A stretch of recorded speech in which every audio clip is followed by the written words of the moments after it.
Make sure you check out OwnBet.com, the #1 MMA sportsbook in the world. That's OwnBet.com, OHMBET.com. For Sunday's UFC Fight Night event, they have a super boost offer on Emil Mech.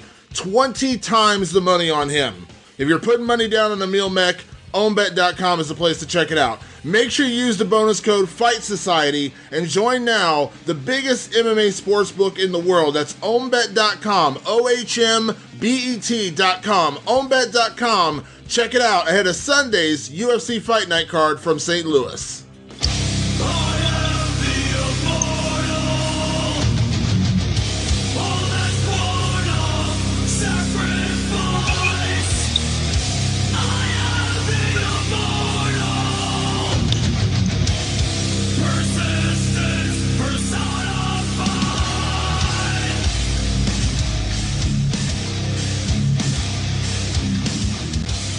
Welcome back to the Fight Society podcast. I'm Damon Martin. He is Matt Brown. And Matt, you were a traveling man this week, so we're recording on a Friday as opposed to earlier in the week. You're out in L.A. How was Los Angeles?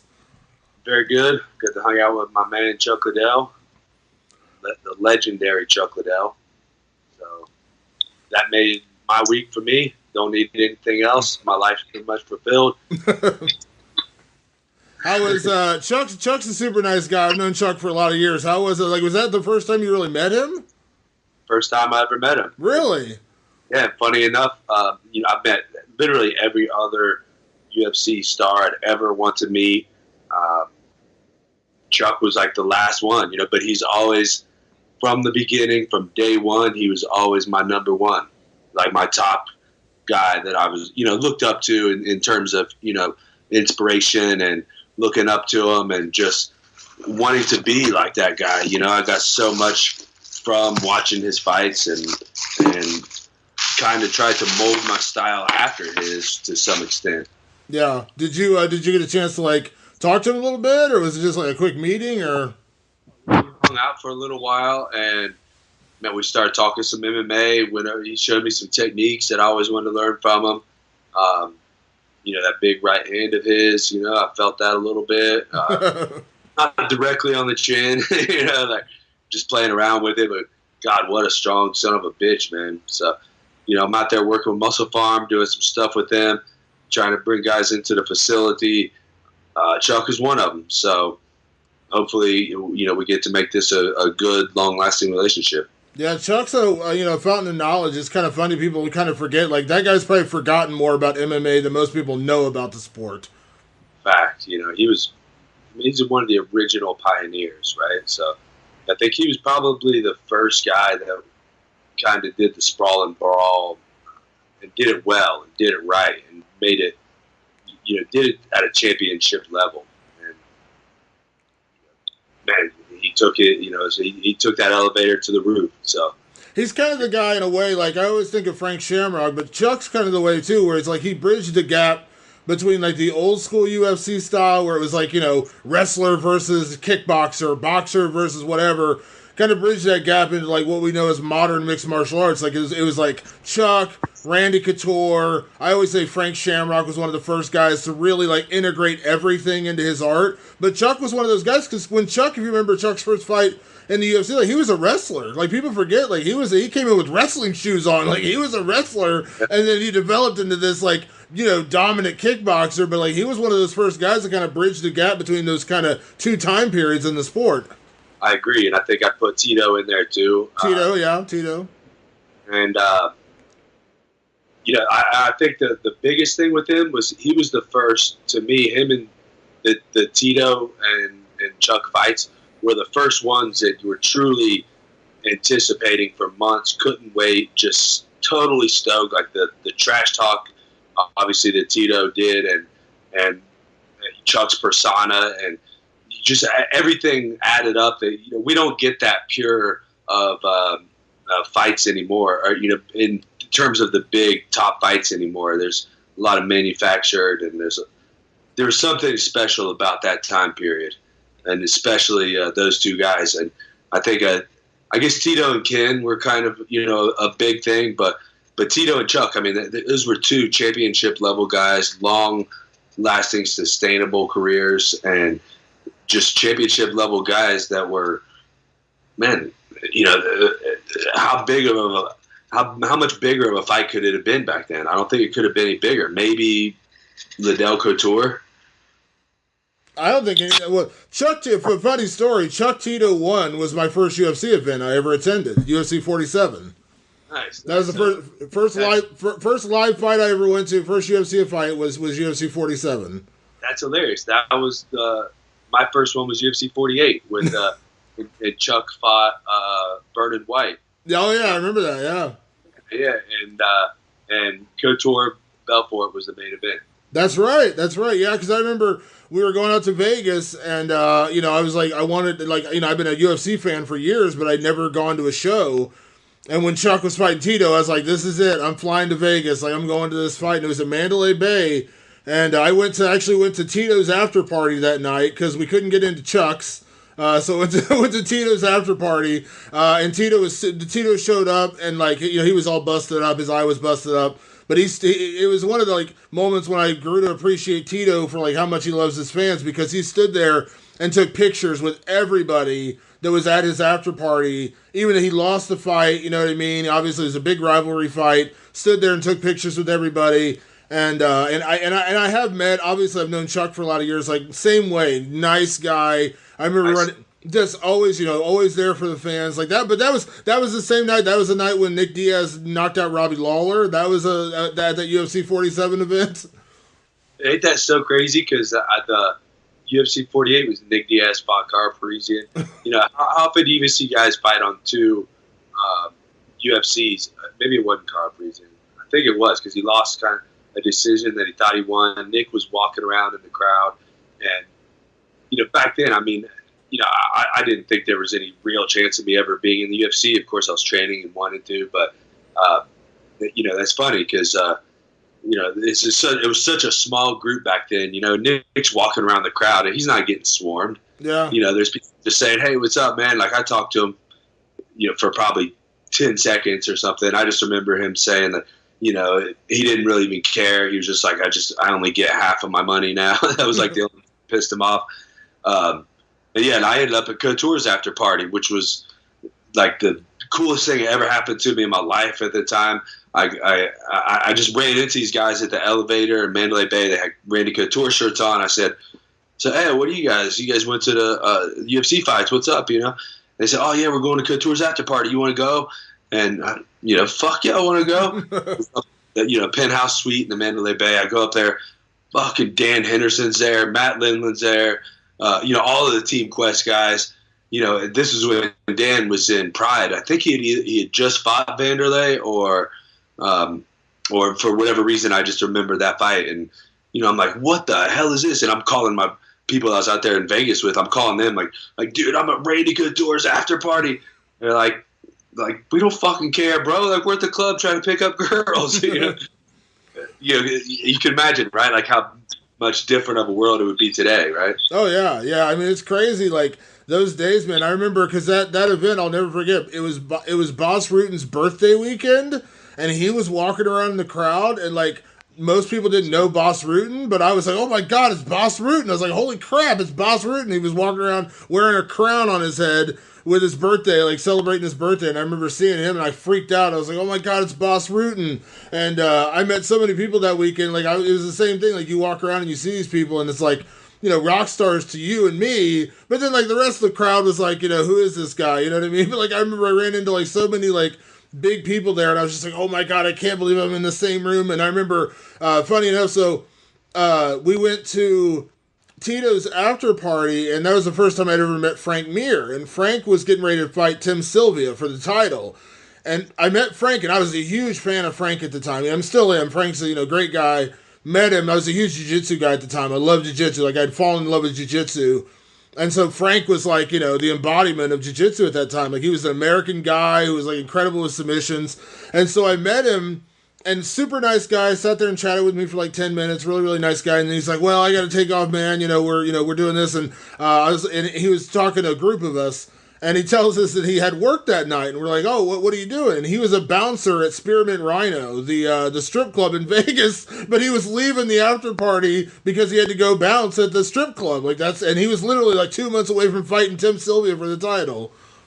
Yeah, so yeah, what a different world it is today, huh? Yeah, That's those two, because the third heavyweight at that time was Andrei Arlovsky, and I was in where I was sitting. Andre was 2 or 3 rows down from me.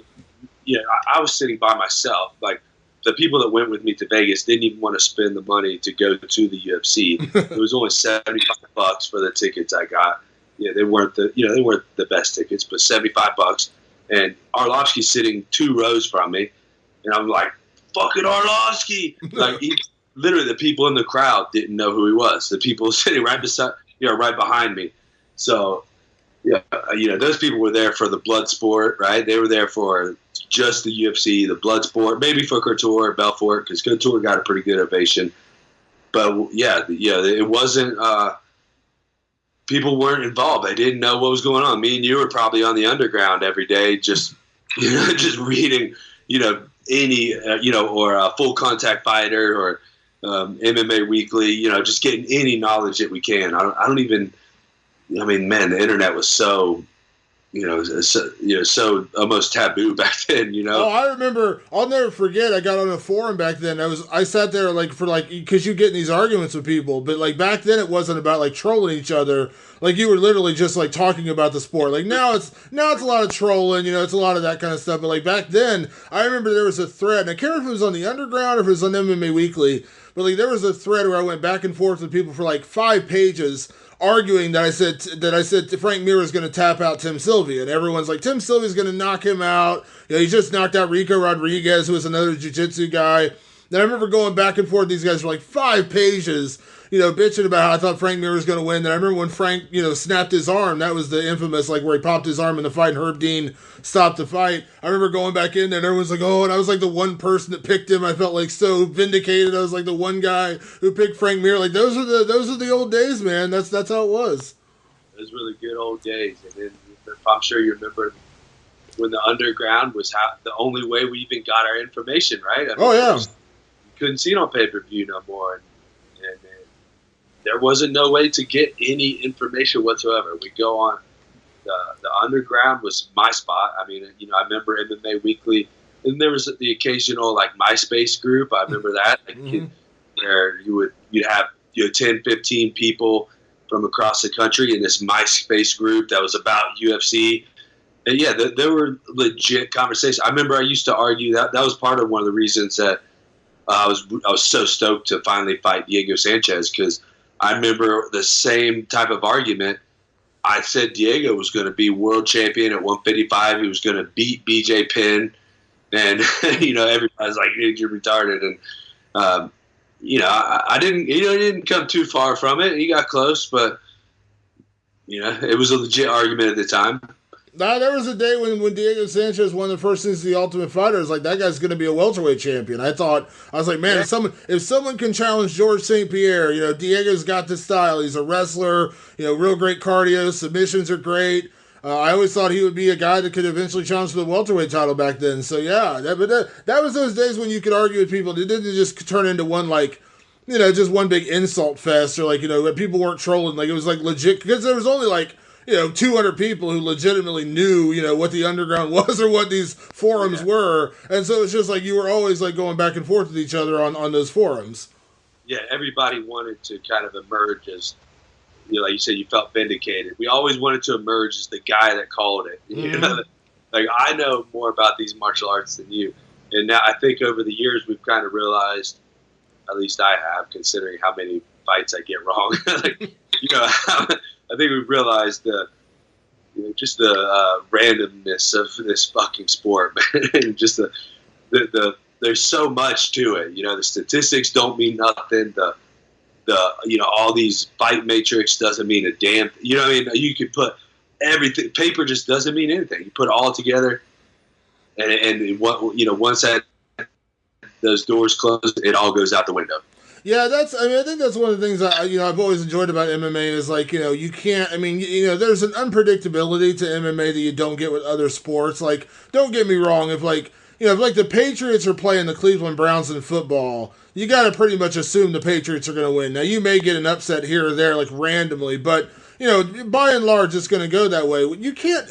Even in fights that are considered mismatches. We see Holly Holm is like a 10-1 underdog to Ronda Rousey. You see underdogs all the time pull off these big wins, and I think that's what I love. I think that's what so many people love about MMA is the unpredictability about it. Like, you can feel pretty good about a pick. Like, I felt pretty good picking Khabib to beat Edson Barboza, but even in picking that fight, I was thinking, but if Edson, unloads one kick or stops that takedown, it could be a really bad night for Khabib. So you can't really say that about a lot of sports where it's that unpredictable. Yeah, that's exactly right. That's what when it comes down to it, you have these guys like George St. Pierre. He lost to Matt Serra, right? But the consistency over time, the John Jones of all, to me is probably the top guy, right? And him or Demetrius, and going back and forth between guys like that, or Anderson in his prime, and that's why that's so amazing what they're doing, right? And these guys aren't fighting underdogs, right? They're fighting guys that are supposed to beat them, that are supposed to be able to beat them, that have the ability to beat them, that have shown, that have gotten to the point in fights where those odds, of them losing to the 10-1 underdog are significantly diminished, right? That's what MMA really comes down to, right? We always have that chance of losing to the underdog, but we want to make those odds as little as possible for that guy. And when you're consistently doing that, that's how these guys are they're consistent. And, I guess my point is that's what's very impressive about it. And the guys like John or GSP are doing it against guys where those odds are already, pretty much almost to none. Yeah, well, that's the other thing. And then when you see like those fights happen where like Rose Namajunas knocks out Joanna Jędrzejczyk, when you're just shocked, you know what I mean? It was like, oh my God, like, because Joanna seemed like she was going to be the next, John Jones, GSP, like dominant. What she did to Jessica Andrade, you're thinking, man, like, who's going to touch this girl? You know what I mean? And Rose comes out there and kind of shocks the world. Like, that's the quick little plug here. I called that one. You did call that one. You definitely did. But even at that, though, that's what I'm saying. Like, you picking that one is still considered an upset. Like, it wasn't, you felt like she was going to win, but it was definitely like Joanna was so good. You just kind of felt like, man, that's why when you get a dominant champion, it's like, like you just can't predict these things. Can't predict it, but I think that goes back to a lot of my picks sometimes are based on sort of what we're talking about, where there's, Joanna has done a very good job of keeping those odds stacked in her favor very well. And you look at all these different aspects, and the aspect that I seen in her was her getting a little ahead of herself. And now those odds, you're giving that next person a little bit more of a chance, right? Right. And, you can't do that with Rose. You know what I mean? And, I think that's where I keep picking against Conor and keep getting proven wrong, because I keep thinking he's gotten ahead of himself. He's thought too much of himself, his ego. But I think he does an extremely good job that we don't see. I think that's why he kind of appears out of nowhere for a while, and then he goes into hiding. Because when he's in hiding, I think he's out there doing the work. Yeah. I think he's really putting it in as much as anybody is. And Floyd was kind of infamous for that. I know people inside of Floyd's camp that say you will not find a harder worker. There's not a possibility of you finding a harder worker. And, when he comes out of the shadows, out of the gym, he'll come out and talk shit with the best of them. But when he goes back into hiding, he puts in the work. And that's the part that, we have to kind of guess on. Yeah. Well, you don't get to the point of where, like there are guys who we've seen in this sport who, become, rock stars, guys who, kind of start living the life and it affects them. You know what I mean? Like one guy in particular, I think that had that happen to him was Anthony Pettis. Like when Anthony Pettis beat Benson Henderson and then beat Gilbert Melendez, you felt like this is the next superstar of our sport. And then, suddenly started showing up at every presser with like sunglasses on, the nice suits. And there's nothing wrong with that. But you just kind of got the sense like he started living the life a little bit more than living the grind, if that makes sense. And he admitted it to me before his last fight. He said, I wasn't ready for that. I wasn't ready to, because, I was joking with Loper, who is not here today. I was joking with him over the phone the other day when, he's talking about, like, his own, like, growing up and, doing drugs and doing crazy shit. And I said, it's the same thing with, like, the NFL. When you hand a 19-year-old kid $10 million, you can't really be that surprised if 2 years later he's in a hotel room with an 8-ball of Coke and, and 10 hookers. Because you're just not ready for that level of responsibility of being handed $10 million and said, go out into the world and do as you will. That's why you get like parents and, you hope people are around these guys. But it's the same thing in the UFC. Like some people are not ready for that moment. But guys like Floyd and Conor, they talk a great game, but they're in there doing the work. They're in there grinding every day. You just don't see it, but they're doing it. And that's how they stay on top. It is very impressive because the football players, I think they get a lot more from a financial aspect. They don't necessarily get recognized when they walk into the grocery stores, right? Right. Except for the top guys, right? But even the lowest guys are making a lot of money. And then there's the other side where the guys like me, right? Like I could get recognized at pretty much any grocery store. It's pretty common. But I don't necessarily make the money like a football player would. And then you got the guys like Conor, Floyd, and Ronda, where they get both of them.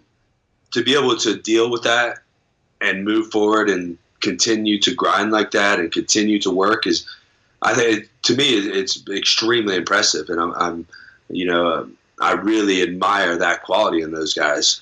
Yeah, I don't think a lot of people realize like the pressure that comes along with being in that situation. Like when you become a Conor or a Ronda, and I know it's rare. I mean, even a Chuck Liddell for that matter, because I've been around Chuck before too, where it's like you give up so much of your life to be that person, to be that superstar. You can't just go to a mall and like walk around anymore. Like you can't, you know what I mean? Like I remember when Randy Couture fought Tim Sylvia in Columbus, and he beat him. Now that at the time was still, the sport wasn't nearly what it is today. But I remember Randy coming back from the fight and he got mobbed. I mean, like absolutely mobbed by people. And there had to be 200 people trying to get at him, get pictures, get autographs. And like, you give up a certain part of your life when you reach that level and it never really comes back. I mean, yeah, at some point, you may be able to like, escape the spotlight a little bit, but there's a lot more that goes into like being in that position than just making a lot of money and being in the biggest fights. Like you give up a lot of your privacy and that's tough, man. Like I said, like that's one weird thing. Like I always, like when people talk about celebrities, like I get it a little bit. I understand the money's nice. Like, I'm sure having $50 million in the bank is awesome, but you can't even go to a restaurant without like paparazzi stalking you or, everything. Like Conor, dude, that's why when that whole cartel story came out, the Irish cartel thing, I said it was bullshit right away because in this day and age, in 2017 or 2018, Conor McGregor can't go anywhere without a billion photos and phones and, people taking pictures. Like, you're going to tell me this guy's going to get into a bar fight and punch two people and no one's going to have a video of this in this day and age? Come on now. That's a great point. There's a different level, when you're a Conor or a Floyd or guys like that. Yeah. Comes with, that's what we want though, right? When we're little kids, that's what we're dreaming about, man. And if you start bitching about it, that's your own fault. Yeah. That's what we dream about. We were talking about this yesterday on Twitter. I don't know if you saw anything about Stipe Miocic and Francis Ngannou did their media conference call yesterday, but Stipe, and Stipe, you've trained with Stipe, so like, when the cameras aren't on, Stipe is like the most talkative, funny dude. Like, this guy's hilarious, but he's just not a big media guy, he's not a big interview guy, and someone said, because a lot of the questions Stipe was asked about, what do you think of Francis's power? What do you think about Francis's comments? A lot of his answers were, I don't care, like, it doesn't bother me, like, I just don't care.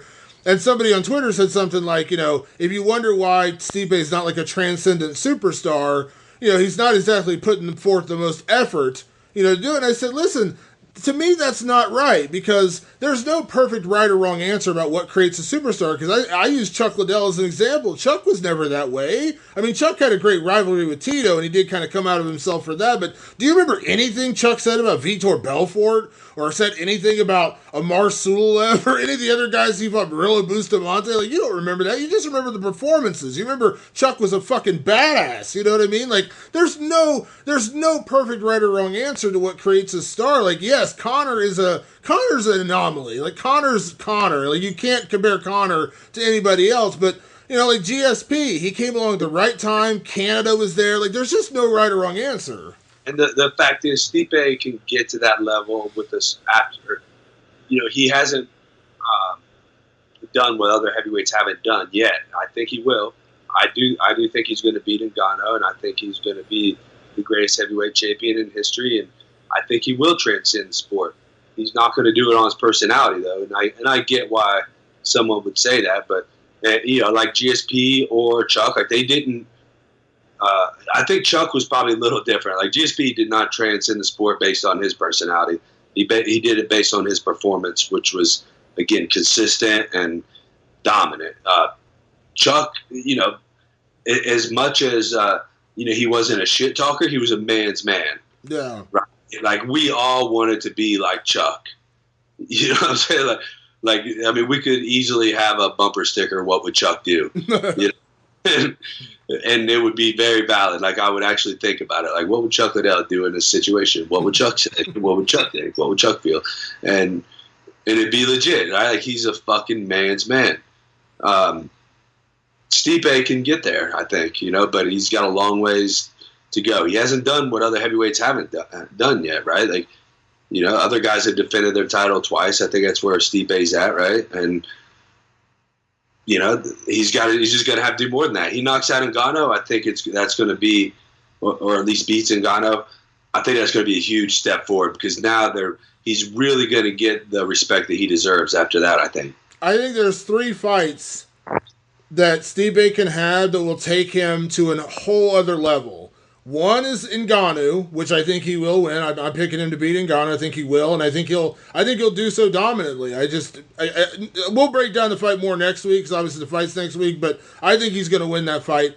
Then I think it's beating Cain Velasquez. If Cain can come back, and I know there's a lot of questions about that, but I think everyone, you and I both recognize, if Cain was healthy, never got through, never got injured, never dealt with that, in my opinion, Cain would probably be the greatest heavyweight of all time. I mean, that dude was unbelievable at his best. So Cain, and then I think eventually, maybe it's a year down the line, maybe it's 2 years down the line, fighting John Jones. If he fights John Jones and beats John Jones, now you could argue at that point who is left, like, what do you have to do at that point? But those are the 3 fights that I don't care what you say. I don't need to hear anything from either guy. Just show me the fight. Like, I want to see Stipe against Cain, Stipe against John Jones. If he does those 3... It's on Cain, speaking of. And, you got updates. What's going on? His coach said he's going to come back this year. I talked to DC a couple weeks ago, and DC said, Cain's in the gym. He's helping DC get ready for Ozdemir. So he's in the gym. He's just taking his time coming back. So I've heard... later this year, like summertime maybe, late summer, something like that. So, he's healthy, he's training, so, I mean, that's a good sign. I'm in agreement with you. I've been a big fan of Cain's for a long time, and I've been on the Cain train since the beginning and felt that he has the ability to be the greatest of all time. Him and Stipe, I've known Stipe for a long time, and I knew that he was going to be a great heavyweight, but now I'd put him up there with the Cain, and that's the fight. Assuming they're both in their prime, both ready, that's the fight I want to see. I'm right there with you. I mean, assuming that he beats Ngannou, and the John Jones fight, I think is awesome. Will be a great thing, if John can keep his shit together long enough to get us to that point, and can reprove himself again for the umpteenth time, and we get this fight, and I don't personally put the John Jones fight in there because that's one John should lose because he's not a heavyweight. So, but I totally get where you're coming from, and yeah, let's see that, man. But I'm with you on the Kane one, number one. You got to be Ngannou and you got to beat Kane. Yeah, Kane was. I remember talking about going back years. I remember I was interviewing John Fitch like years ago. Like, this is probably going back 10 years at this point, or however long. It's maybe longer. I was interviewing John Fitch, and John told me, he's like, dude, we got this guy who's coming in. He's going to make his UFC debut soon. His name's Cain Velasquez. And I want to say he debuted on the GSP Sarah 2 card in Montreal, I think, because I was at that card. I remember John Fitch telling me, you got to keep an eye out for this guy, Cain Velasquez. He's going to be a champ. And when I looked him up, I remembered him from wrestling from Arizona State. Like, I remember that name. I was like, why do I know that name? And I remembered that name. But John Fitch told me, he's like, dude, this guy is going to be unbelievable. And in terms of, like, talent, in terms of, like, what this guy did to people, in his prime, again, I know it's a lot of what-ifs because he's always dealt with injuries, but, dude, like, I love Fedor. I think I've mentioned my Fedor love on this show before. I love Fedor. A healthy Kane, a 100% healthy Kane, to me, is the greatest heavyweight fighter of all time. Now, that's not saying he's the most accomplished heavyweight fighter of all time. That's not the case. Fedor is obviously the most accomplished, and Stipe has a chance to surpass that. But man, in terms of talent, in terms of what this guy did, man, Kane was like playing a different game, man. Like he was on a different, like he was in the NFL and everyone else was playing like college football. I'm about halfway there with you, maybe more. He had a lot of qualities about him, specifically his cardio, that you just don't see in heavyweights, really in any sport. I mean, even wrestling. I mean, you just don't see guys that can push a pace the way that Kane has done for so many times. But ultimately, I can only make that based off results too, though. And I have to look at it objectively and take away. It's the same with like a Mike Tyson when people put him in the top 10 or whatever. I'd say, look, man, I get where you're coming from, but I got to look at it objectively and look at the results. Ultimately, in the end, 100 years from now, people are going to forget that Kane had the greatest cardio, and they're going to forget that he fought Verdun in Mexico City. They're going to see a W or an L, right? And unless you get to like a Mike Tyson mythical proportions, right, where people would just excuse whatever, like he lost because of cuss or this or that, right? And, right.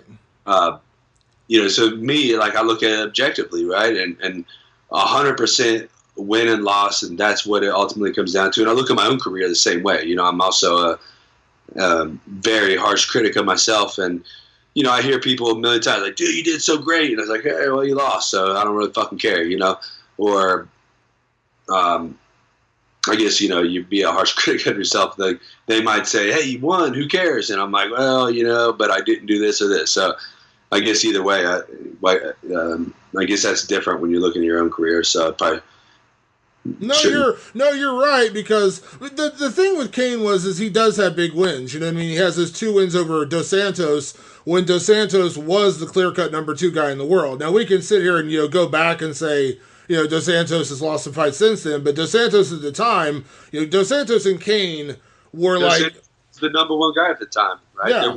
There was no number 1 behind Dos Santos. Like, it was basically Dos Santos and then the rest of the heavyweights. So they're like, if it wasn't for Kane, Dos Santos would have been dominant champion, right? That was the consensus. Yeah, so Kane has that on his record, but you're absolutely right. And the reason why I want to see the Stipe fight so much is because all the things that Kane did well is what Stipe does well. His conditioning's on point. He's a college wrestler. His boxing's amazing. Like, all the ways that Kane dominated his opponents are things that Stipe does well. You know what I mean? So, like, that's why that's such a dream matchup for me, because Kane was a incredible wrestler. Kane's incredible cardio. Kane's incredible boxer. Well, guess what? Stipe does all those things too.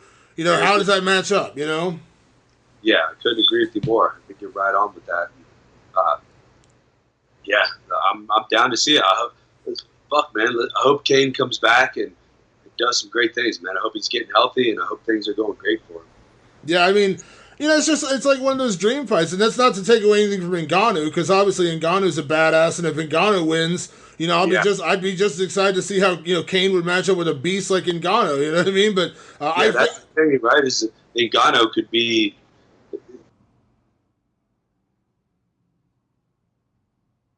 whole thing down. Yeah, I mean, you just don't know. I mean, like I said, that's why you have to have these fights. That's why we have them. I lost you for a second there. That's all right. There's a connection. Yeah, you're right. You're right. So, but that's why I want to see those matchups. That's why I said, like, as much, I am excited about Stipe and Ngannou. Like, this is a big challenge for him. And, don't get me wrong, Ngannou's a tough guy. Yes, I'm picking Stipe to win, but that doesn't mean I don't think Ngannou has a chance to win this fight. If Ngannou can swing that sledgehammer, he's got a chance to win a fight. Fact. Yeah, because all he's got to do is touch you with it. But from what it seems so far, nobody's been able to take that power. Yeah, can take it. We'll see, right? We're going to find out. That's why we fight. Yeah, well, that's why I'm looking forward to that matchup. Like I said, all the things that Francis does well. He's an incredible power puncher. He's really, really strong. I mean, the way he outmuscled Overeem was so surprising. Like when he just manhandled him in the clinch a little bit. It'll be interesting to see how Stipe approaches the fight. And like I said, the key to a power puncher, and we have a lot of power punchers in the sport, the key to a power puncher is landing that punch. What happens when you don't land that punch? You know what I mean? Like, that's what happened in a lot of ways. Like, Roy Nelson has one of the biggest, nastiest right hands in the history of the sport. But if you don't let him land that right hand, does he have answers for other things? And we saw so many times over, he didn't have an answer. You know what I mean? When guys would outwork him and just like Stipe did. Remember when Stipe fought Roy Nelson? He was a huge underdog. Remember that? Because that was after he fought Stefan Struve and lost. And then he took a short notice fight against Roy Nelson. And he went out there and dominated Roy. You know what I mean? Like, you just don't know. Make sure you check out OwnBet.com, the #1 MMA sports book in the world. That's OwnBet.com, OHMBET.com. For Sunday's UFC Fight Night event, they have a super boost offer on Emil Mech. 20 times the money on him. If you're putting money down on Emil Mech, OwnBet.com is the place to check it out. Make sure you use the bonus code Fight Society and join now the biggest MMA sportsbook in the world. That's OwnBet.com, OHMBET.com, OwnBet.com. Check it out ahead of Sunday's UFC Fight Night card from St. Louis. Well, all right, we're going to talk about the upcoming fights this weekend. Yeah, we got Jeremy Stevens, Ho Choi, obviously, Jessica Ai is returning to flyweight. You got Vitor Belfort's retirement fight. Paige Van Zandt coming back. Yeah, she's making her strawweight debut. Yeah, Usman and Meek is a pretty big fight for the rankings there. I don't know how you feel. I mean, I don't know how much you study these guys or anything, and I know he's in your division, but man, I'm a big fan of Kamaru Usman, man. I think this kid is a future contender, man. He's a scary dude, very well rounded. I think he's going to beat Emil Mech pretty handily, but I want to see Kamaru Usman against those top guys, because that's when you find out. That's when you find out how. I mean, do I think Kamaru Usman's legit? Absolutely. Do I think he's a contender? Absolutely. But you got to see it. I mean, that's how you find out. You got to see him fight. The top 4 or 5 guys in the world to know, is he legit? Yeah, and I think this fight for him comes down to not a lot of people are going to quit. If he loses the fight, that's just real bad for him, right? Right. Not a lot of people, I think, are picking to lose this fight. What they're looking for is how well does he perform in this fight? How well does he win the fight? He needs to finish. He needs to dominate, and that's what they're going to be looking for this fight, I think, because I think, of course I study the guys, and specifically in my division, and I think everybody probably sees Usman as a tough matchup. I mean, certainly there's nothing easy about fighting a guy, strong, good wrestler, good everywhere. So I think everybody's going to be looking to see how bad he beats Meek, and that's not counting out Meek either. I personally haven't seen enough of him to say, what he's capable of doing. I think, he's the guy who knocked out Polaris, which is that's, kind of his claim to fame. And I haven't seen a lot of, not that I remember anything that stuck out in the UFC. So we'll see about that. And then, Yeah, so then I guess next was Paige Van Zandt, Jessica Rose Clark. Paige is going to be, that's, I think they want her to win this fight, right? It's a weird thing with Paige because I know Paige talked about, like, and I had this conversation with her when she, was going up to strawweight. When she got announced for the fight with Jessica I interviewed her and she told me, like, how brutal the weight cut was for her to get down to strawweight. But she's one of those fighters, when I look at her and when I'm around her, she's not she was never a big strawweight. Like, she was never the kind of, and I understand size is, like, deceptive. Like, you can't look at somebody immediately. So, I mean, you look at Darren Till, you would think he's a middleweight. I mean, the guy's freaking huge. You can't just judge a guy based on size. But when I look at Paige, I'm like, she was never a big strawweight. And maybe she wins this fight. I like Jessica Rose Clark very much. I know she's dealing, I'm sure you saw on Twitter, man, her house got robbed yesterday and all kinds of crazy shit. Like, that's some stuff to deal with on Fight Week that I wouldn't want to deal with. But maybe she wins this fight. I don't think she does. I think Jessica Rose Clark beats her. But if she does win, I mean, I understand there's levels to it, you know what I mean? But, like, I don't know that I like her chances even against, like, a Barb Honchak or a Lauren Murphy, like these big, physically strong wrestlers who are going to have, who are cutting from 135 versus going up from 115. Like, she's going to be giving up a lot of size to some of these fighters, and, man, that's tough. Yeah, I'm right there with you. And, yeah, she doesn't really necessarily fight like she would need to be the smaller person either. Yeah. I mean, and Jessica Rose Clark, I mean, she's a scrappy fighter. I think stylistically she's a better matchup for Paige because she's not like a dominant striker or a dominant wrestler. She's just kind of like a scrappy, good fighter. But Jessica Rose Clark, I mean, she fought at 135. I mean, she fought Sarah Kaufman. She fought a lot of good fighters at 135 and held her own. Yeah, so you're seeing the size difference here. I'm seeing size and power as a big problem in this fight, in my opinion. Yeah, I would say I think Paige is, if she can get it to the ground, she's pretty good on the ground, it seems. Her getting it to the ground, I think, is going to be her best chance. And I think she could do very well there, personally. Are you picking Paige? Come on now, let's go fight pick. Are you picking Paige? I'm not making a pick in that fight. It's only because, I just don't know that much about Jessica Rose Clark. And I've watched her fight, but I'm not sure that I've seen enough to make a clear pick there. Now, we can do some other picks if you want. We got Belfort Hall. What do you think about that one? Boy, what a tough pick, huh? Especially, with Belfort, with Vitor calling this, this week, calling out as his retirement fight. So, I can only kind of draw parallels to my own, dealings situation. And I was kind of the opposite. When I first started getting into my last camp, when I was fighting Diego, getting into shape, I was like, fuck, man, like, I don't know if I want to keep doing this, but then as I got closer to the fight, I was like, hell yeah, like, why would I want to retire? What am I doing? Fuck yeah, I don't care about retirement. Feeling great,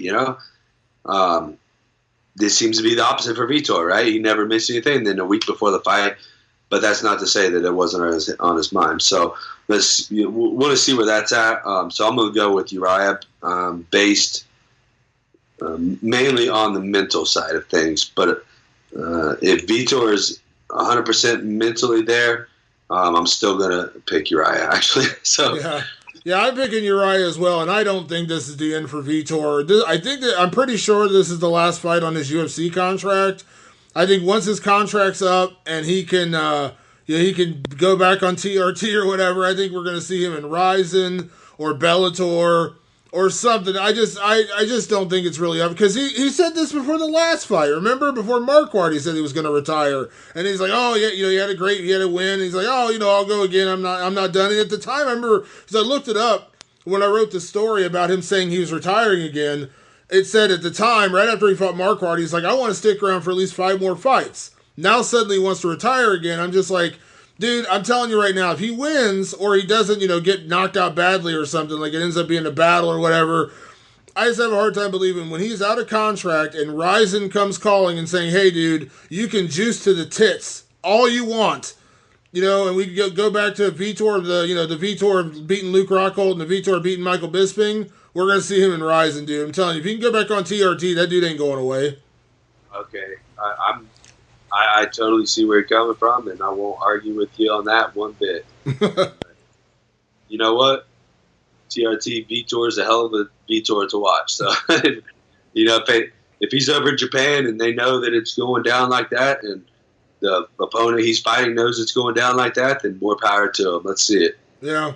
What do you think about this main event, Ho Choi and Jeremy Stephens? I got Stephens probably beating him pretty handedly. I think Stephens is looking better than he has in a while. I think his skills are, even as long as he's been around, I think he's just looking a lot better lately. I don't know. There's something about kind of his aura and the way that he has been coming into his fights. I think I know he's lost some tough decisions lately, but man, I think he's, really starting to come into his own. And I think the matchup-wise, I think Choi also gets suckered into a brawl really easy. Maybe is even the one doing the suckering. And you just don't want to do that with Jeremy Stephens. He's way too powerful, and you better be a very highly skilled guy to get into a brawl with him. Yeah, Stephens said something interesting to me. Well, not interesting. I knew this, but like the fact that he realized this, like everyone talks about the fight of the year that Ho Choi had with Cub Swanson, which was an amazing fight. But the one thing about that fight that a lot of people don't talk about is that Cub was pretty dominant for the biggest part of that fight. Choi just showed incredible toughness. Like his chin was insane because he took some big shots and he would not go away. And I kudos to him. But to me, that's not winning the fight as much as surviving the fight. And if he goes in there and starts just throwing a firefight with Jeremy Stephens again, that's a bad plan to go through. You know what I mean? Like I just don't know that that's the way you want to go because Stephens hits hard. He's we saw what he did against Gilbert Melendez. He's got leg kicks. He's actually worked on his leg kick game a little bit. Choi's tough, but man, I said this to a lot of people, and correct me if I'm wrong, Matt, but as a fighter, I say that, telling somebody you have a great chin, like that's awesome, but it's it's almost like a backhanded compliment in a way. You know what I mean? It's like saying, yeah, you have a great chin, which means you get hit a shitload. You know what I mean? Like, yeah, you had to prove that somehow, right? Yeah. Like I think for once, this may be a record that we're on the same page here on everything, and so all of it's going to go the other way now. Yeah, so we're just since I picked it, we'll probably be completely wrong. So Vitor will win by first round knockout, and Ho Choi will probably submit Jeremy Stephens, some crazy shit like that. That's the way it's looking. Yeah, that's how it works. It's weird too. It's a Sunday night card. I always forget it's on Sunday night this week. Yeah, yep, it sure is. And yes, so I'm right there with you. I don't want to say anything. I don't want to sound disparaging to Cub at all, but I think Jeremy probably has another level of power that Ho Choi would not be able to take that he was able to take with Cub. And I think we're on the same page. I think that's what it's going to come down to. And I think Jeremy's going to knock him out, actually. I think he's just really coming to his own. The other one I think is a amazing matchup on his card is Elkins and Michael Johnson. It's a great fight. I was shocked that wasn't on the main card. That's a great fight. Yeah, it is the headliner of the preliminary card, which they're both on Fox Sports 1, so it's not really a headliner, I guess. But man, who do you got there? Who do you take there? He also Alves and Cummings, which is a good fight, but who do you got? If Johnson's weight cut goes well, and that's a big if because you just don't know, and I talked to Michael Johnson, he said he didn't do a test cut, so who knows? I mean, this is going to be his first time cutting to 145, so who knows? But if his weight cut goes well, I think he wins because I think he's got more punching power, a little bit better boxing, and I think he's got good enough wrestling to stop Elkins from just out-grinding him for 3 rounds. But if any of those things go wrong, meaning if Johnson's weight cut isn't great, or if he just looks, depleted at 145, any of those kind of things, Elkins is the wrong guy to fight because Elkins will grind the fuck out of you if you're not in 100%, perfect shape. So who you got then? Don't give me the. I'm gonna go with Michael Johnson, but like I said, I'm hedging my bets by saying I hope he goes through a good weight cut, but I'm picking Michael Johnson. You're playing my old game. Always I am. The old Matt Brown. Yeah, and I should probably do it more often, but I'm gonna go with Elkins there. I think I forgot that it was at 145. It makes it tough for Michael Johnson. He's not really a known cardio guy anyway. Probably the fastest guy at 55, one of the fastest at least. Yeah. His skill set lends itself to 55, I think. At 45, he's not going to be as fast. He's not going to be faster than anything Elkins has ever seen before. And, I think he could, my hedge will be, if Michael Johnson knocks him out early, I think he could very well do that, catch him with a good few combos, but he's not really a power guy like that. And I think you need that power to slow down Elkins over 3 rounds. I think you need the something to really make him think twice about coming forward so hard again. And I'm not sure if Michael has that or not. And, of course, we'll find out, but I'll lean towards Elkins. So we'll have one we're not in agreement on here, finally. Are you excited to see Jessica Ai make her flyweight return? She's on the undercard too. Absolutely, yeah.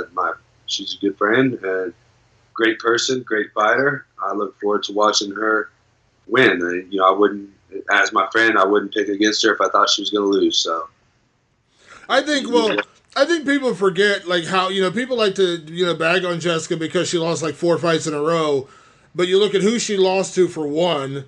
And then you also have to look at how I think people have such short-term memories of mixed martial arts, which kind of sucks. But when you look at Jessica, people don't remember how good she was at flyweight. Do you remember her standing submission on Zoila Frosto and Bellator when she used the head and arm choke and choked her out standing? Jessica was a badass at flyweight. She was a natural flyweight. Now she's back at flyweight. Now, does that mean that she's going to be champion or she's going to be the number one? I don't know, but I think I think it's a different Jessica Ai at 125 versus 135. I'm right there with you, and we're going to find out. The weight cut again is going to be probably the determining factor. I think if she cuts the weight right, I don't think there's any way she loses, and I think she'd be a top 10 girl at that weight. Yeah. So before we get out of here, I want to hit you on one other topic that came out last couple days. I think we talked about it on the show before, but it looks like Ronda Rousey is closing in on a deal with WWE. Did you see this? So what do you think? It looks like Ronda's pretty much done with fighting, crossing over to WWE. I know you're a big pro wrestling fan, Matt. I know you love it. Hey, respect to her, man. Go out there, make that money, do your thing, do what you can do. Keep it up. And from what I understand, I know very little about pro wrestling. It's pretty tough on your body too. So, I hope that she's able to get in there and make some money and not get beat up too bad, not get hurt too bad. And I know a lot of those pro wrestlers get addicted to pain pills and things like that because of the pain they go through all the time. But so hopefully, I hope nothing but the best for her and Travis. I think they're good people, and I think that they'll, I hope the best for them. Yeah, I say good luck to her, man. People like to rip on Ronda, which I don't think is right. Did she lose a couple times and maybe take her ball and go home? Sure, maybe, but who cares? She put her chips in the ring. She threw her chips down the table. She lost. She doesn't want to do it. Okay, I'm okay with that. I don't understand the venom that gets spewed towards Ronda so much because she lost a couple fights and walked away. It is what it is, man. It's Dana says it all the time. If you're just not into the sport, you shouldn't be in the sport. And if she's not into the sport now, then so be it. She's been a athlete since she was 12 years old, doing judo and doing Olympic competitions and went and did UFC for whatever 7, 8 years, whatever it was. So. She's and I did pro wrestling. I love pro wrestling. You know what I mean? If that's what she can do and she can stay athletic but doesn't have to take the same risks, meaning not getting knocked out by Amanda Nunes. Good for her, man. I don't see how anyone can't be happy for her doing something she loves. You know what I mean? Like, I don't understand that concept. Like, we tell fighters you shouldn't fight anymore. Like, we're okay telling the fighter, man, you probably shouldn't fight anymore. Like, I don't want to see this guy take any more knockouts. But then because Ronda steps away after a couple losses, somehow she's like scared, or she doesn't want to fight. It's like, she doesn't want to fight. Who cares? Okay, good for her. She's got another career now. Good for her. Yeah, I see both sides, to be honest. I mean, I guess we want to see the athletes be people we can look up to and lose with honor and win with honor.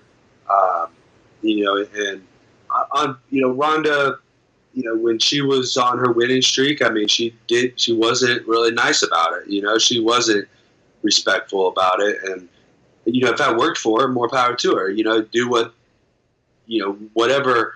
I think naturally as human beings, whatever brings us success, we continue, to use to acquire more success. I think that's just sort of a natural thing we do. And I think that's kind of where she was at, was, she was intimidating a lot of people and being mean towards her opponents. And that brought her the success she got. And she wanted to continue that. And, I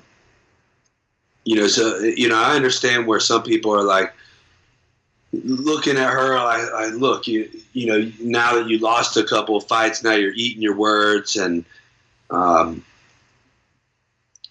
I could see that, but she's still a human being, and she was playing a role, I think, when she was fighting.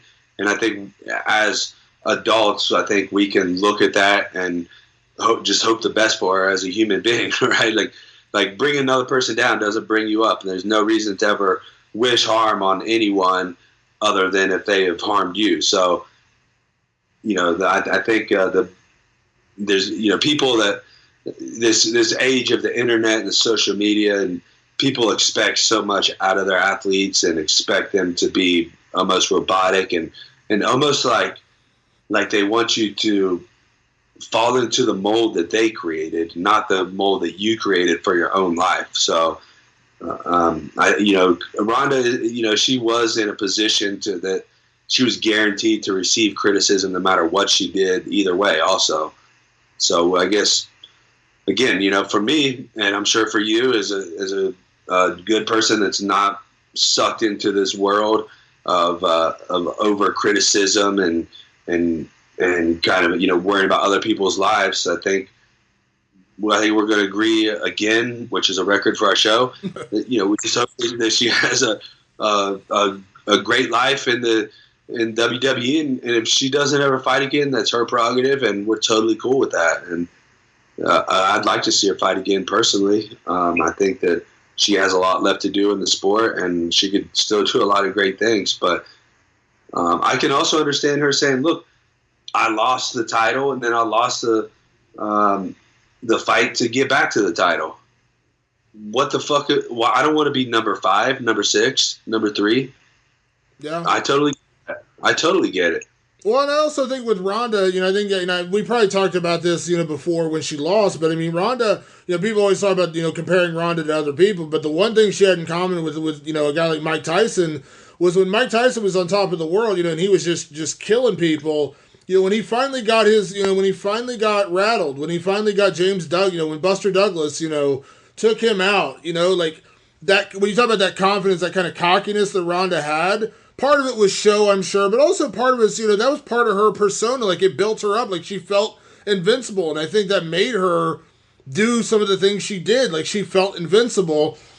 Yeah. And then when Holly Holm kind of shattered that armor, you just she just never came back from that, and like, she's not alone. You know what I mean? Like, in combat sports, Ronda's not the first person to get her, head knocked off, and she's just never the same. Like, there's no right or wrong answer. Like, some people get knocked out and they come back and they're better, they're motivated, they're all those things, and that's great. But not everyone's built the same. Yeah, don't forget, like, she came back and lost to Amanda Nunes. You know, like, she didn't come back and lose to the number 10 girl, right? Yeah. Like, she's just, she like I said, I get it. I understand because Ronda was so loud and so, I'm going to go undefeated and I can beat Floyd Mayweather and all this other crazy shit. I get it. I understand that. But, we also understand how hype works. We also understand how building the sport works. And we also understand how, listen, at the end of the day, she got out when she wanted to get out. And now she's going to do something else she loves. Good for her. I mean, like I said, I'm sure all of us would like to have a tenth of the money that Ronda made, you know what I mean? So, good for her. She's financially stable and she can leave the sport and be happy doing something else. Like, good for her. Like I said, I'm never going to fault somebody for doing something they love because, just because they didn't leave under our terms. Like, you don't get to tell people how they leave. They leave on their own terms. Yeah, I think you're right on with that. Again, I mean, I think she came back and lost to Amanda Nunes. Yeah. May have lost to Amanda Nunes anyway, right? I actually think if she would have rematched Holly, she'd have had a better chance against Holly. There's a certain way you can beat Holly, right? Like there's a game plan that Ronda wasn't sticking to or wasn't able to implement that night, and Ronda has the skill set to beat a Holly Holm. I think 100%. And now Holly's a great fighter in her own right, so I don't want to take nothing away from her, but I think that's the type of fight where whoever implements their game plan wins, right? Holly has a certain game plan, Ronda has a certain game plan. They fight 10 times, it could be 5-5. Amanda Nunes, on the other hand, I think it's far harder for Ronda to beat her. She came back to fight her, so let's not. I think Amanda Nunes is a worse matchup for Ronda personally, and. My point being, she came back and lost to one of the best girls of all time. If she came back and lost to the number 5, number 10, 15 girl, then you say, okay, she needs to get out. She did her thing. But I get it when she just wants to be either number 1 or not at all. And that's, I can be a little empathetic being that I'm not too far away from the same a mentality, even though obviously her situation is completely different than mine. But I don't want to come back and be fighting, just to be fighting, number 20 and number 15 and guys like that. Like if I'm not going to be making a run for the title, I don't feel like I have a need to be there. And I think she has sort of a similar mentality, and she probably doesn't feel that she's going to beat Nunes right now. So why come back?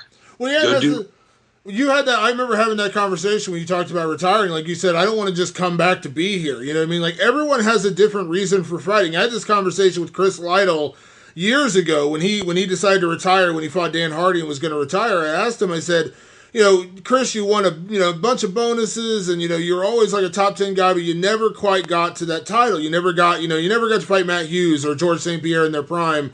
But you were always there. You were always like one of the guys. And he's like, you know what? I'm fine with that. I just wanted to, I love to fight and I wanted to be there and I'm okay with my place in the sport.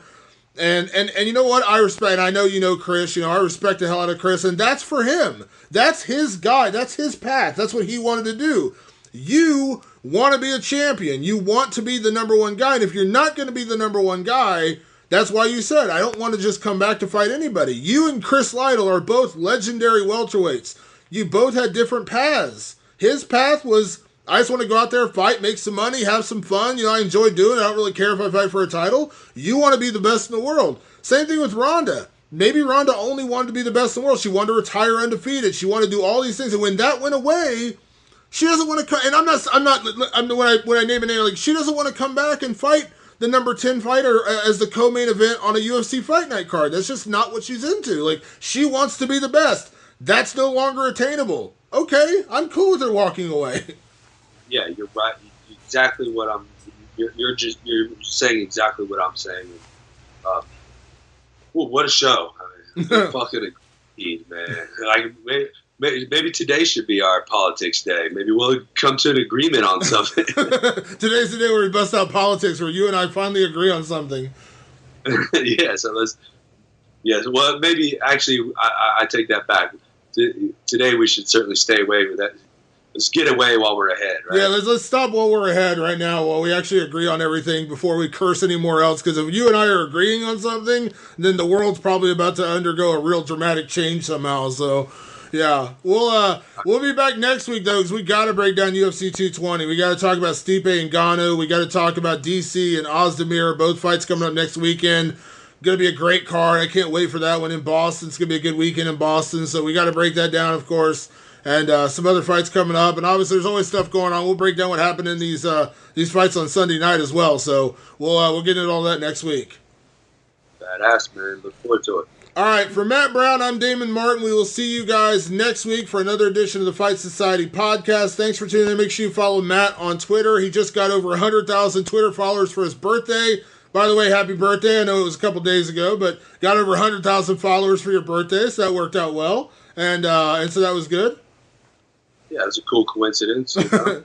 And I think it went way over 100,000, actually. Yeah. I should just tweet this every birthday. Let me get 3,000 followers. This would be awesome. But so follow him. I am the Immortal. Follow me at Damon Martin. And make sure you hashtag us Fight Society. If you got any questions for us for the podcast, make sure you do that on there. And we will see you guys next week for more Fight Society podcast. Thanks for tuning in. We'll see you then.